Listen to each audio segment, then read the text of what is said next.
요즘에 또 좀 시중에서 좀 관심 있는 게 이게 중국 그 헝다그룹 때문에 네. 그런지는 몰라도 이 중국 부동산의 지금 시장이 좀 심상치 않다. 심상치 않죠. 예. 근데 이제 이걸 지금 한국도 잘 봐야 된다 이런 네. 얘기가 있습니다. 네. 그죠? 그러니까 기본적으로 한국 경제의 중국 의존도가 굉장히 높습니다. 예. 그래서 중국의 어떤 경제 침체, 부동산 버블 붕괴로 이어졌을 때 경제 침체가 한국에 엄청난 경제 충격을 주겠죠. 예. 그러면 어떻게 되겠습니까? 한국 부동산도 굉장히 큰 타격을 받을 수밖에 없다고 봅니다. 자, 요즘 헝다그룹 사태 때문에 난립니다. 예. What happened when Beijing housing bubble burst? 예. 이게 뭐냐?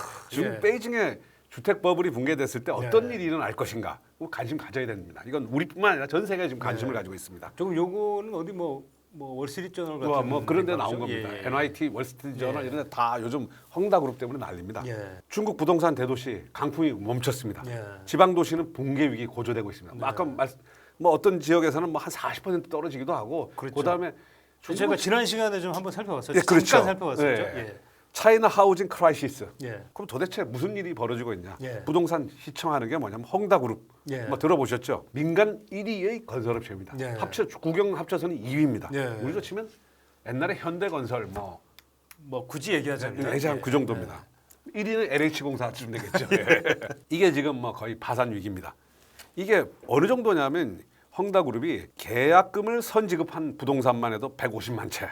예. 그다음에 이 헝다그룹이 부동산 강풍 속에서 뭐 예. 연평균 40%의 매출 증가율을 기록했고 예. 그걸로 식품, 레저, 전기차 등으로 문어발식 확장을 했습니다. 아, 한때 예. 한국의 건설업체를 연상시키지 않나요? 그렇죠. 뭐 사실상 현대건설이 건설로 돈을 벌어서 맞죠. 뭐 자동차도 만들고 뭐 반도체도 만들고 막 그랬었죠. 예. 그리고 부채가 지금 362조. 근데 지금 헝다만 이루면 뭔 문제? 전국 그 전체 은행 부채 0.2%니까 헝다만 하나 처리하는 건 별 문제 아닙니다. 그렇죠. 사실 중국의 규모로 따지면. 그런데 옛날에 보십시오. 우리 그 IMF 위기 때 현대건설 그때 위기에 빠지니까 뭐 인근 건설업체들 싹 연쇄적으로 연쇄적으로 해서 예. 뭐 싹 빠지지 않나요? 왜냐? 지금 중국의 부동산 업체 중 이자 보상 배율이 일보다 낮은 기업이 27%라고. 예. 그러니까 거의 30%의 건설 회사는 자기 돈을 못 버는 거예요. 이자조차도 못 못 낸다. 예. 그럼 뭐냐? 그다음에 또 하나가 뭐냐면 이제 중국 정부에서 대출을 규제하니까 역외 달러화 채권 비중이 굉장히 높아지고 있대요. 그러면 예. 중국 내부에서 통제가 안 되는 거예요. 그렇죠. 예. 왜 이렇게 부동산 업체들이 부실화됐느냐? 20년간 집값 상승했습니다. 중국. 예. 일선 도시 베이징 주요 도시들, 예. 이선 도시 쪽. 근데 이거 뭐 상하이 주가 지수는 거의 안 올랐어요. 옛날보다 훨씬 떨어졌는데 예. 부동산이 워낙 많이 올랐어요. 그다음에 자산이 차지하는 비중이 예. 중국이 60에서 70%. 부동산이요. 부동산이요? 예, 부동산 비중이. 거의 한국보다 더 높은 거예요. 예, 그다음에 상당히 한국 수준이죠. 미국은 30% 안팎입니다. 근데 왜 이러냐? 부동산 불패론. 중국 사람들 부동산은 믿을 수 있다. 너무 좋아하죠. 근데 중국도 이 부동산 문제, 부동산 가격이 쭉 오르니까 그런 사회 문제 여러 개 됐을 거 아니에요. 그래서 2016년부터 부동산 투기와의 전쟁을 시작합니다. 예. 자, 팡주 부차오 아파트는 투기가 아니다 거주 수단이다. 당시 시진핑 주석이죠. 예. 힘 굉장히 세죠. 우리 김현미 장관님도 부동산은 거주 수단이다. 예. 갑자기 김현미 장관이 옆에 나오니까 비슷한 얘기를 했어요. 아파트는 투기 수단이 아니다. 예. 근데 어쨌든 2019년까지 집값이 뭐 오르기도 했지만 예. 전반적으로 좀 안정이 됐습니다. 예. 우리 김현미 장관이 주택은 투기 수단이 아니라고 예. 했지만 예. 집값이 계속 오른 거에 비하면 그때부터 집값이 올랐죠. 올라죠. 하지만 중국은 좀 다르죠. 그런데 문제는 뭐냐? 작년에 코로나 부양책으로 집값이 다시 폭등합니다. 작년 주택 가격이 한 9% 상승했습니다. 평균 가격이 33개월 연속 상승세. 통계 작성 이후 상승이 가장 길었다. 그다음에 급등하는 중부동산 가격 선전 예. 평당 4,500만 원 돌파. 예. 4,500만 원입니다. 선전이. 예. 그러면은 우리 물론 이제 우리도 뭐 지금 그 서울이 평당 평균 3천만 원 돌파했더라고요. 예. 훨씬 더 근데 하죠. 강남 수준으로. 그 왜 그러면 작년에 중국에서 그렇게 되냐? 역시 저금리, 금리를 인하한 거예요. 왜? 코로나. 뭐 한국도 마찬가지지만 코로나 대책으로 금리 인하한 게 제일 컸습니다. 그러니까 다시 중국에서 가열된 부동산과의 전쟁을 선포합니다. 예. 그래서 연초에 대출 총량제, 대출 총량제, 예. 대출 규제랑 예. 똑같은 거예요. 금리를 손을 댈 수가 없어요. 금리를 손을 대면 전체가 경기가 악화되잖아요. 그러니까 그 부동산 부분에 대한 대출만 줄이자. 예. 그래서 핀포인트 대출 규제. 예. 그래서 상한선을 설치합니다. 네. 기업에 대한 대출과 개인의 주택담보대출에 대해서. 네. 그러니까 상당히 굉장히 큰 거였어요. 부동산 비중이 53.9%였는데 그거를 절반 이하로 확 떨어뜨리는 네. 거예요. 그 다음에 또 하나가 중요한 게 뭐냐면 부동산 업체 부채 관리 3개의 레드라인. 예.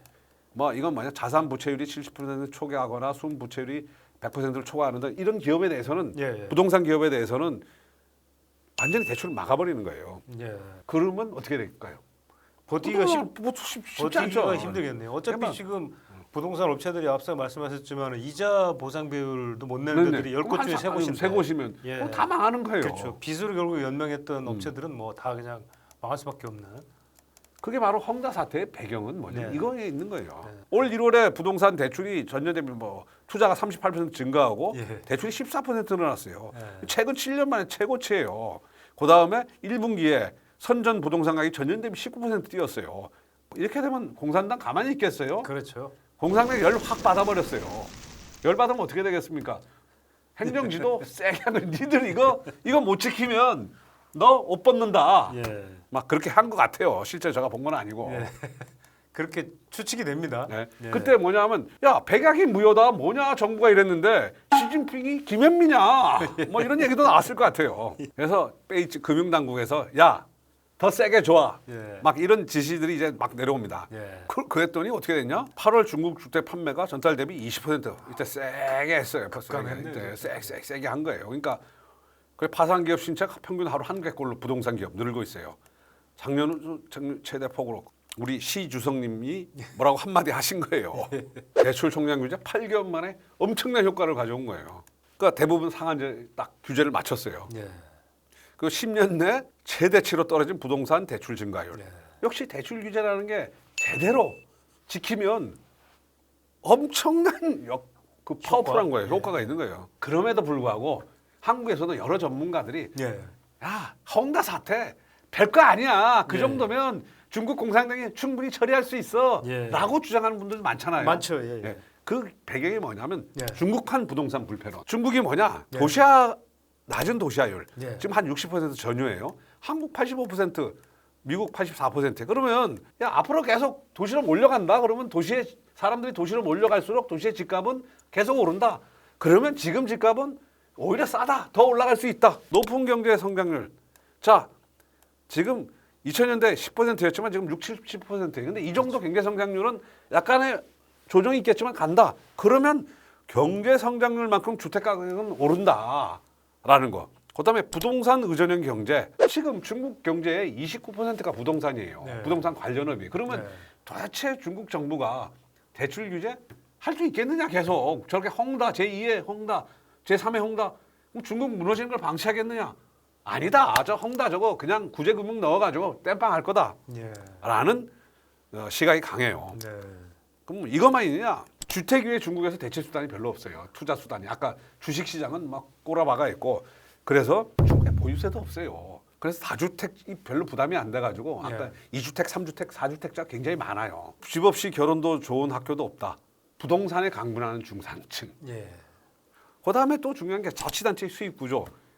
아 중국은 토지가 다 국유화돼 있지 않습니까? 그렇죠. 그래서 그 사용권을 팔아요. 그렇죠. 근데 지방 정부가 다 이제 경제 개발에 책임을 지고 있는데 그 수입에 기금 수입의 86%가 지방 토지 사용권 판매예요. 그러면 뭐냐? 이거 다 막 부동산 경기 꼬꾸라지면 지방자치단체부터 넘어가요. 부도나요. 그다음에 공산당 일당 독재. 그래도 믿을 건 공산당밖에 없다. 아니 뱅크런 서방세계에선 뱅크런 일어나잖아요. 공산당이 막아버리면 그만이다. 뭐 이런 논리예요. 네. 지금 헝다 사태 이후에 지방에서 집값이 떨어지고 있어요. 네. 막 떨어지고 이러다 보니까 덤핑 판매, 헐값 분양 금지령이 떨어졌어요. 네. 왜냐하면 부동산 업체 입장에서는 빨리 팔아가지고 싸게라도 팔아서 자금을 확보하려고 그러는데 15% 이하로는 팔지 말라. 근데 벌써 뭐 어떤 데는 뭐 집값 떨어져서 난리 난 데가 있다고 그러더라고요. 네. 아까 말했던 그 학군 사교육 철대로 뭐 가령 뭐 학세권 주택들 가격이 지금 폭락하고 네. 있습니다. 근데 이게 뭐냐? 여기에서 지금도 여러 가지가 있어요. 폭락이냐, 조정 후 반등이냐. 예. 지금 중국 부동산의 가장 큰 어떤 것 중에 하나가 뭐냐면 빈집이에요. 빈집이요. 예. 중국에서 연간 1,500만 가구의 집이 지어져요. 우리 네. 상상할 수 없는 1,500만 가구. 근데 현재 6,500만 채가 빈집. 어떤 데는 9천만 채라고 하는 데가 있어요. 통계가 이게 또 안 나와요. 예. 예. 예. 그러니까 적어도 6,500만 채 이상이 빈집이다. 공실률이 22%예요. 왜 그렇게 하고 있냐면 다주택자 비율이에요. 이 그래픽 보시면 아시겠지만 예. 주로 집 사는 사람들 중에 첫 번째 집 사는 사람의 예. 비중이 2018년 보면 5밖에 안 돼요. 나머지는 한 두 채. 10% 조금 넘는 정도 예. 뭐 이런 정도네요. 예, 나머지들은 다 두 채 이거예요. 그러네요. 예. 그래서 어떤 데 보면 고스트 시티, 유령 도시 해가지고 왜냐면 텅텅 비어놔요. 왜 중국 사람이 그렇게 하냐면 그냥 보유세가 없으니까 텅텅 비워뒀다가 집값이 한 두세 배 오른 다음에 누구한테 이제 팔려고 하는 거예요. 혹시나 이제 세입자가 들어와 있으면 팔기가 좀 곤란하다. 그러니까 우리는 비워두는 게 세입자가 있으면 팔기가 좀 어렵다는 거예요. 그렇죠. 예. 분쟁도 벌어질 수 그렇죠. 있으니까 그렇죠. 그냥 일부러 비워두는데 왜냐면 보유세가 안 드니까. 예. 그리고 금리도 낮으니까. 이런 게 사실은 어떨 때 보면 이게 부동산 화랑의 증거였는데 지금 와서 보니까 이거는 아닌 것 같다라는 느낌이 이제 예. 드는 거죠. 느낌 아닌 느낌이 드는 거죠. 과도한 부채. 예. 그러니까 중국의 이 버블이 지금 하우징 버블이 터질 것이라고 보시는 분들은 뭐냐면 과도한 민간 부채, 그다음에 지나치게 높은 집값, 예. PIR에 뭐 60% 대도시는 뭐 70배 뭐 이렇게 가니까 그리고 이미 중국 사람들 집을 많이 가지고 있어요. 과잉 공급돼서요. 자가 보유율이 소유율이 90%예요. 예. 한국 얼마입니까? 한 60%? 선진국들에겐 60%대예요. 예.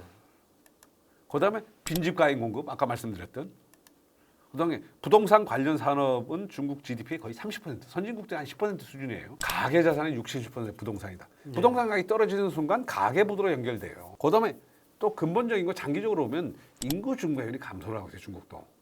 그래서 뭐 한 자녀 갖기 뭐 그러다 한 자녀 정책도 폐지가 포기해요. 됐죠. 예. 예. 그다음에 부동산은 안전 자산이라는 믿음이에요. 만약 홈더 사태로 그 집을 갖다가 분양받았던 양반들이 하늘로 떠버린다.